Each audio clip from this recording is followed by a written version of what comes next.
mentions the key issue which is problematic for Kosovo. Corruption. More particularly, you have said the biggest highlight that's been mentioned in the media from this report is that the implementation of anti-corruption strategy and action plan fails to generate effective results due to weak political support. What did you mean by this? And what would you like to see happen this year? What exactly did you mean? Well, first, progress report is more than just the issue on corruption. I think we mention all the good things and all the progress that Kosovo did, and there's a lot of progress that Kosovo did in the past year, starting from Stabilization Association Agreement to visa liberalization process to very good elections, and all the other progresses that we had with Kosovo, including on the dialogue with Serbia. But then, of course, we mention also the things that we believe need further action. And of course, corruption or the rule of law in general for us is a priority, and corruption is a very big priority within the rule of law. Can I stop you there? Because you mentioned visa liberalization yourself. How come it's a progress if we haven't got visa liberalization? What do you see as progress there? You are progressing on the road toward visa liberalization. This is a process. We always said it's a process. We started 2 years ago.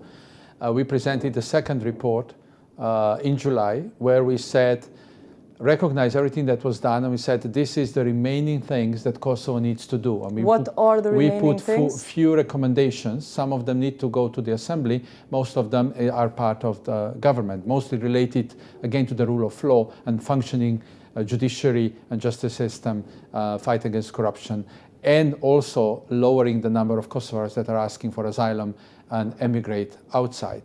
But I think we crossed the half point with visa liberalization. I think we are seeing the end already.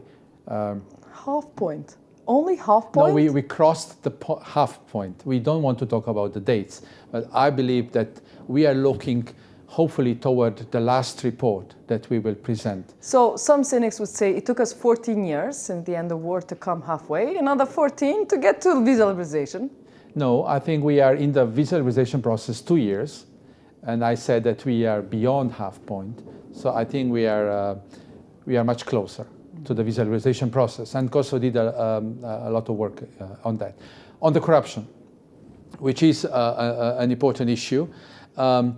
With the corruption, our message, the progress report is coming, I think, very good time. I think it's perfect timing because the new government will come into, hopefully will come into the office, and it can take the progress report as a handbook of the things that we want Kosovo to do, for Kosovo to move on. But let's say, what specifically do you want the next government to see do? When you say political support, what concretely would you want a new government to do? First, zero tolerance toward corruption. Oh, they all say this in statements. No, but that has to be seen. Like? It has to be, well, you see it when it's there. That we have to see the will to prevent infiltration of different interests into political, legal, or economic areas. We have to prevent that the Assembly of Kosovo would appoint to head the Procurement Review Board against the advice of the special committee formed for that case, and also to appoint a person that is under corruption investigation. Things like that show or prove that there is not really the zero tolerance. The zero tolerance would be that anybody who is indicted under investigation would not have formal positions, would not run for the offices, for the boards, or for any other senior position. But this was the head of procurement institution, you're talking about Husni Hoxha, was appointed by the same big party which is led by our prime minister who said zero tolerance against corruption. He has zero tolerance for corruption. He came to power with that statement. And are you saying he hasn't delivered? The person was appointed by the assembly. So Which we is held responsible the whole assembly to not responsible. I mean, it's the choice of the Kosovo, and if you want to appoint such person, it's okay. We're just taking note of that. But he took the votes of the parties in power, mostly. Yes. But I believe that what we are saying now is that, you know, it's always room to improve. And we want to see this commitment to fight against corruption. So are you saying visibly. that Prime Minister Thaçi has tolerated corruption? Is that then the conclusion? No, I'm not saying that. You are now interpreting what I'm saying. I'm saying that a lot was done. Yeah, but that was, you have anti-corruption agency that is very good, that is is working a lot. But corruption agency itself in the report says that 1,400 senior officials held at the same time jobs, not jobs, but positions into the institutions that are funded by Kosovo budget, which might be a conflict of interest. 1,400 people. You have more than 50 or around 50% of recommendations of the Anti-Corruption Commission that is not implemented. So you have the thing. You have the law on financing of political parties that is not being implemented by the parties, revealing the sources of the funding or of the sources of the electoral campaigns. So you have this. So there is tolerance against corruption in Kosovo? I think more could be done with not to tolerate whether it's corruption or might be activities that could lead to corruption. I'm not accusing anybody of corruption here because that's not my job. What we are saying is that it is your job to highlight when things go wrong, like this progress report has. And why can you not name fingers so the audience knows exactly who's tolerating? Because there's not one person that one would name a finger. It's the whole mood in the society that would really? need So the to people are to blame for this toleration? The political leaders are the ones who lead the people who were chosen. They have the responsibility. It's political leaders. But I don't think it's narrowed to only one party. Okay, but it's the job of prosecutors and judges, including the EULEX judges that you have sent here, to highlight exactly who is to blame. How come you are discussing corruption and not mentioning EULEX in this report, or not blaming the lack of progress to them too? Well, one is to prosecute corruption, where EULEX is doing certain cases. Had a huge case recently on the land issue, and probably continuing with other cases as well. And so one is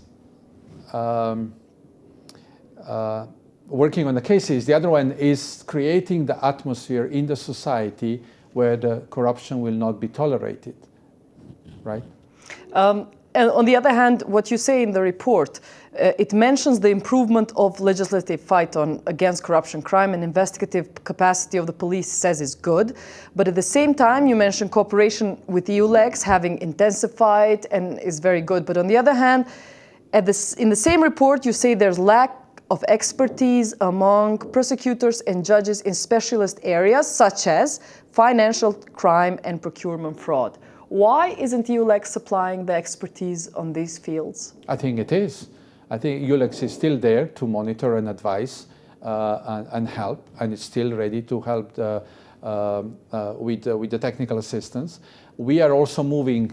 We have several projects in EU office through the IPA funds where we put a lot of emphasis on precisely these issues. So we will continue to help with the capacity building of the local prosecutors to deal with the corruption cases or with the procurement issues. But even the case you mentioned, the land Nuhiuka case, has suffered from the lack of expertise actually in getting to the essence of that land, procurement, financial crime. This is essential. Are you also highlighting the fact that EULEX is not having the expertise, is not sending us the best of the EU that has experts on getting to financial crime? This is because this is how you fight corruption, with experts on financial crime. Well, I would think ULEX have very good prosecutors and very good people here who can, who are fighting these crimes at home and who came to fight these crimes also in Kosovo. So I would have my trust in ULEX. But of course, they are handing over slowly to Kosovo, which is the right thing to do. And because it has to be the responsibility at the end of the Kosovo to deal with that, and ULEX will continue to support. ULEX is dealing with several corruption cases, ongoing cases, some finished cases. So I don't think that they're just observing corruption in Kosovo. Another issue which you mention in this report, you say that witness intimidation is a problem.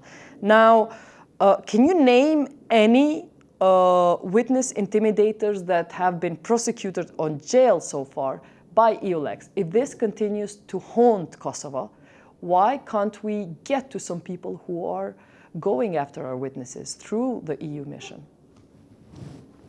I don't know the answer. Witness intimidation is not done in the way that you would know who is doing it. Threats to witnesses are done in a very sophisticated way, which I believe is pretty difficult to find out. And it doesn't need much to scare the witness. You know, sometimes it's very little. Just a sign is enough. So I don't know whether we are prosecuting. Maybe we are. I'm not aware. I'm not head of ULEX, and I'm not aware of all the cases they're doing with. I know you say it doesn't take much to scare a witness, but doesn't take much to protect a witness either, when you say? And we are protecting witnesses. We have a special witness protection program. We are developing witness protection program with Kosovo. Actually, they have a very good witness protection unit that is now starting to function on its own. The institution is there, so Kosovo will take over also this area. But we are not seeing any results of that. Witnesses are changing testimonies every day in EULEX cases. You know this is the yes, big but problem. not all witnesses. I mean, of course, there are some witnesses who change, and these are the most visible ones, but there are numerous cases when witnesses are there and testify and case go on. You also mentioned that you need to have changing of constitution to reflect the establishment of special court in this report. Is Kosovo running out of time in this issue of special report? Is there any time frame? I don't think there is a time frame, but I think the sooner the better. Because we want to start, I guess Kosovo also wants to start with clarifying this issue. Kosovo already agreed with establishing this relocated specialist court. And now, of course, we need to change some legislation, including constitution. For that, we need the assembly. We cannot do anything without the assembly, so we'll have to wait as long as it takes. Exactly, almost similar sentences we've seen in last progress report, that Kosovo has not done its election reform, which EU pushed so much. How important is this issue for you? I think electoral reform is important, and we say that in the progress report. In general, we have a lot of reforms that we mentioned that are important. Economic reform for us is very important. The reform that will bring more jobs and better lives to people in Kosovo. Reform that will reflect the growth that Kosovo has into lowering of unemployment. And that will also give assurances to member states that Kosovo will not seek asylums and jobs outside. So there are many reforms that we are mentioning. Priority for us are economic reforms, the structural economic reforms. And we are ready to help Kosovo with the new Kosovo government going through these reforms or giving suggestions for competitiveness, for the growth. You are saying this, that you are giving the statement here that economic reform is very important for Kosovo, but what we see you doing throughout the year is advocating and pushing more for issues you care more about, like tribunal, which affect less the entire population. When you wanted the tribunal to happen, you advocated, you got the votes in the parliament. How come you're not using the same muscle, political muscle, to impose on Kosovo these economic reforms too, and election reforms? Well, we cannot impose the reforms because they have to be we can advise, but we cannot decide something for Kosovo. But you impose the tribunal. Why can you not impose the economic reform? The tribunal was a joint venture of the EU and Kosovo. It was a request by the EU to form it, more or less. It was a request.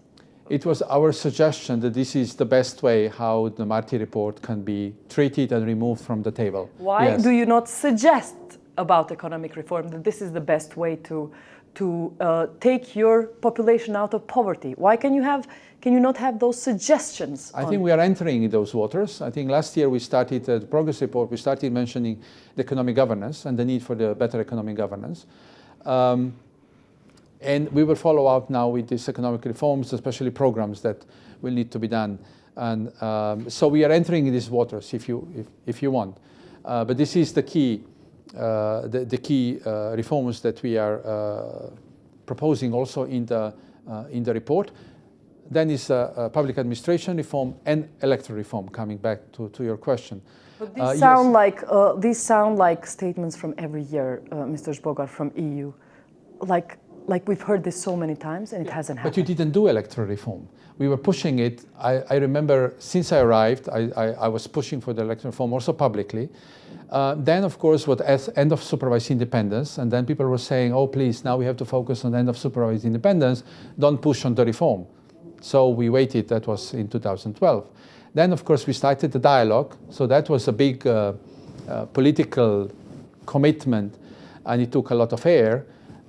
So political, economic, electoral reform, again, was not in the front. So you know very well then that how it goes in Kosovo was the excuses you get. This year you will find the same. Oh, we're so busy implementing the dialogue. No, then it was, no, I think it's different because then it was, before elections we stopped pushing because you cannot have a reform before elections. It's damaging. You need half a year at least to have it in place. Now, after the elections, I think now is time. And you are a member of the Venice Commission, which is a very positive move, and Venice Commission can be very helpful. They give advice to all kind of countries, members of the Venice Commission. The advice of the world. You've sent here quite good advisors, and it still didn't work. We still don't have reform. Well, Venice Commission is the institution for the constitutional changes and for the electoral reform, so I think they could give you advice, or you do it yourself. But I think there need to be even though elections were good, we have to recognize the last time, but there's still our mission, observation mission will come with very concrete recommendation, including on simplification of the system. And who is Kosovo's representative in the Venice Commission now? We all know. I mean, it's president of the Constitutional Court, and I don't know who is his replacement. I forgot, which is not unusual. There are other countries who have the same. Usually they go for either the current members of the former members of the Constitutional Court, somebody who has experience with these issues, constitutional issues. Is the other name you forgot, but I'd like to hear it from you, that who's represented us in Venice Commission. Both names? Yes. Well, you said it. Enver Hassani and Artarama. Yes. Okay. I also want to ask you, you pointed out in the report something about media. And since we work with media, what are your recommendations? What are you finding on the media? Can you summarize for me? As a problem, we mentioned the vulnerability of media because of financing. So we mentioned this as an issue. This is in danger in media. It's a special issue, and we talk more about the RTK as a public television that is sponsored from budget, and as such, we believe too much depend on the political composition in the assembly that approves the budget and then appoints the board. So we have some critical words about that in the report. Otherwise, I think we believe that media is playing a very probably you want to hear that media is playing a very positive role in Kosovo. How can it play a positive role if it's what you say politically influenced, more specifically the public TV, which is more of an EU quarter? You have said that RTK board was chosen politically.